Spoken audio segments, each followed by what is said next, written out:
One day, a group of penguins were enjoying themselves in the icy tundra. The penguins like to swim and play and generally do whatever it is most penguins do. There was one particular penguin, however, who was different than the rest, and he also was the littlest penguin.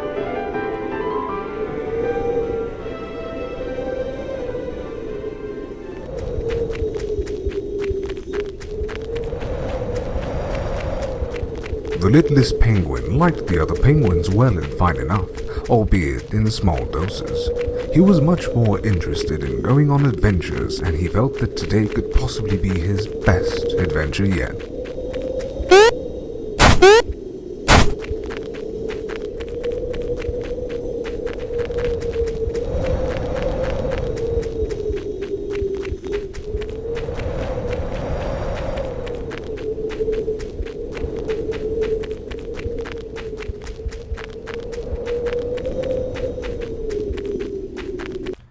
Just then, he discovered a very old, very sick penguin lying next on a large stone. "Won't you please help me?" cried out the old penguin. "I'm very sick and I'm very old. Please, won't you help fulfill an old penguin's request?" The littlest penguin agreed, and was horrified by what the old penguin said next.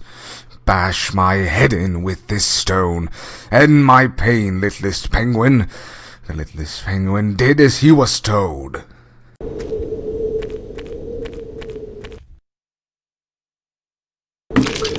Something began to stir inside the littlest penguin after that. Suddenly, a rush of emotions he had never known filled him, thrilled him like nothing had ever done before. "This feels like heaven!" cried out the littlest penguin, who set out freshly driven, giving new direction to his adventure. If killing just one penguin felt that good, he thought to himself, "I wonder how it would be if I killed 10 penguins!" And off he went to test his theory.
The littlest penguin came upon a small group of his peers. "This will do," he thought to himself, picking up a club that had been lying in the snow.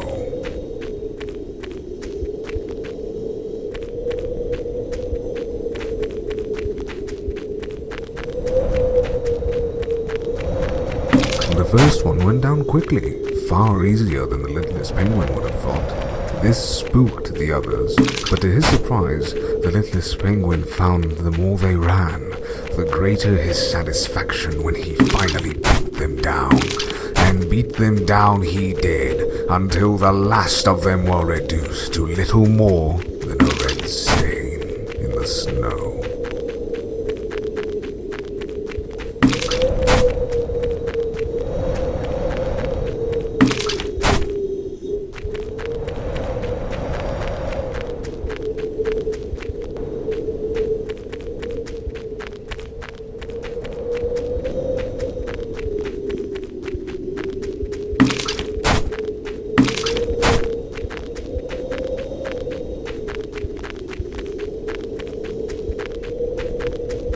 He lay out the last of his targets, The littlest penguin felt the integrity of the club finally surrender to the force of his attacks.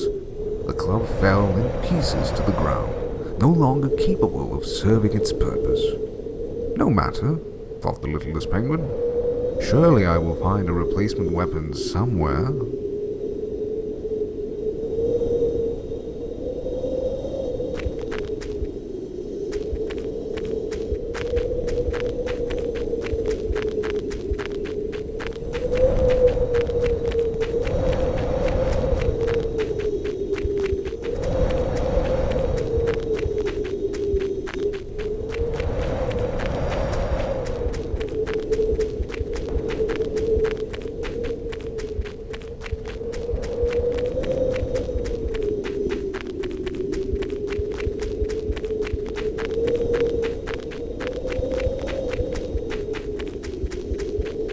As he moved through the crowd in order to reach the other side, the littlest penguin felt the eyes upon him. The other penguins began to grow weary of him, shifting their gaze as he walked by. I do not like the way they stare at me, thought the littlest penguin. I do not like it one bit. Perhaps, after I kill them all, I shall make a fine necklace of their eyes. This thought occupied the littlest penguin as the others wobbled nervously around him. And perhaps a crown made from their beaks, so all can see and marvel at how beautiful I am.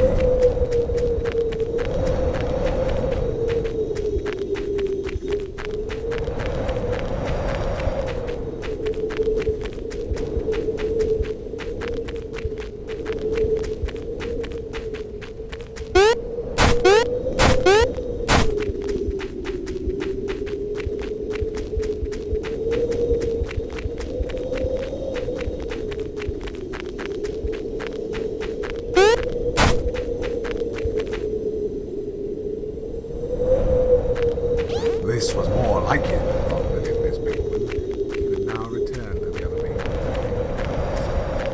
The thought of which triggered an excitement hardly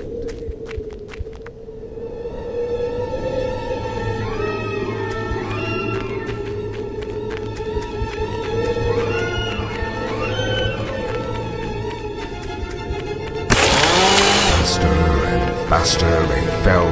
Brilliant streaks of crimson filled the air. Again he would slash at them and again cry out. Some attempted to vainly cram their entrails back into them. Others simply fell apart. The littlest penguin was thrilled. Oh, how he wished this moment could last forever. The screams, the panic, the rapture that pulsed inside of him.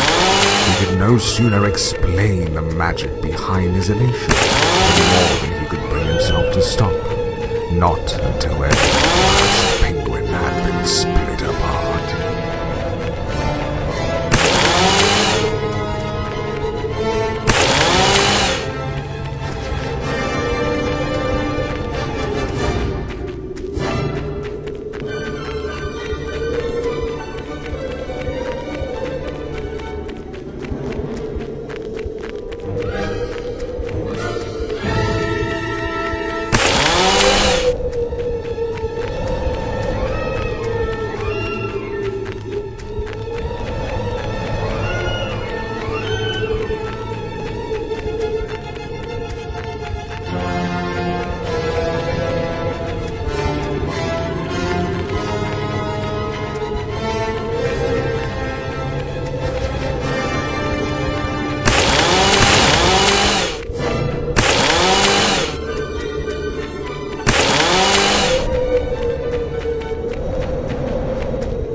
When the last of them had finally stopped twitching and he no longer felt the eyes upon him, the littlest penguin stopped.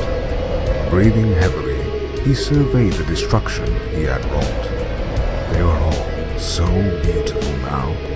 Too beautiful, in fact. The ecstasy felt by the littlest penguin slowly faded, and an undeniable sense of emptiness began to take its place. It's not fair, he thought.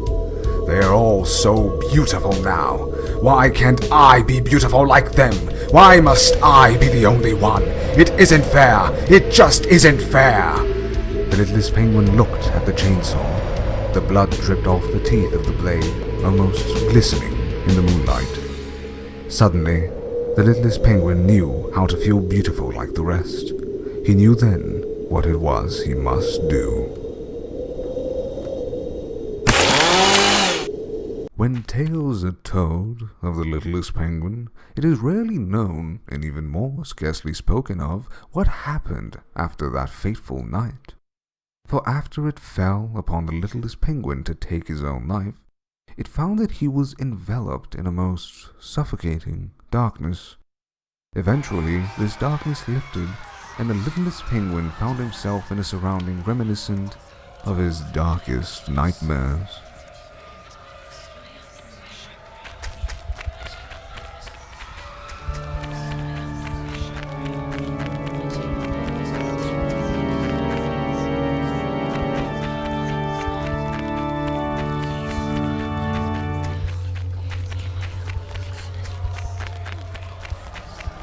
Gone were the familiar expansions of snow and ice. The blue, sunlit skies overhead now gave way to an unending darkness that seemed to devour the landscape around him. He could hear the tortured cries of the damned. The waters below seemed to have been so saturated with blood that one could surmise it was hardly water at all. The air was thick and humid, and the temperatures boiled to an unfathomable degree of heat. It was here, in this dimension of pain and torment, that the littlest penguin found he had finally felt at peace.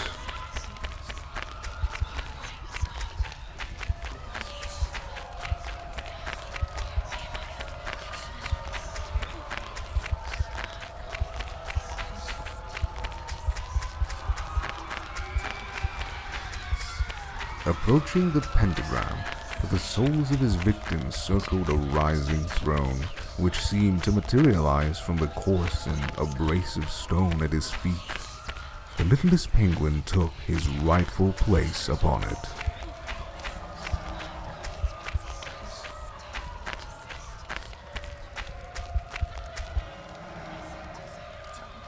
From that moment on, whenever darkness crept into the hearts of men, or misery spawned from the action of the crazed or maniacal, it did so under the watchful eye of the penguin who had committed that legendary genocide. He had slaughtered, dominated, and annihilated all there was to conquer, and for his efforts he would reign supreme as the Lord of Chaos in the underworld. Upon his throne, some still say, the littlest penguin eternally waits, unquestioned ruler of his dominion, to exact pain and torment upon all who cross his path.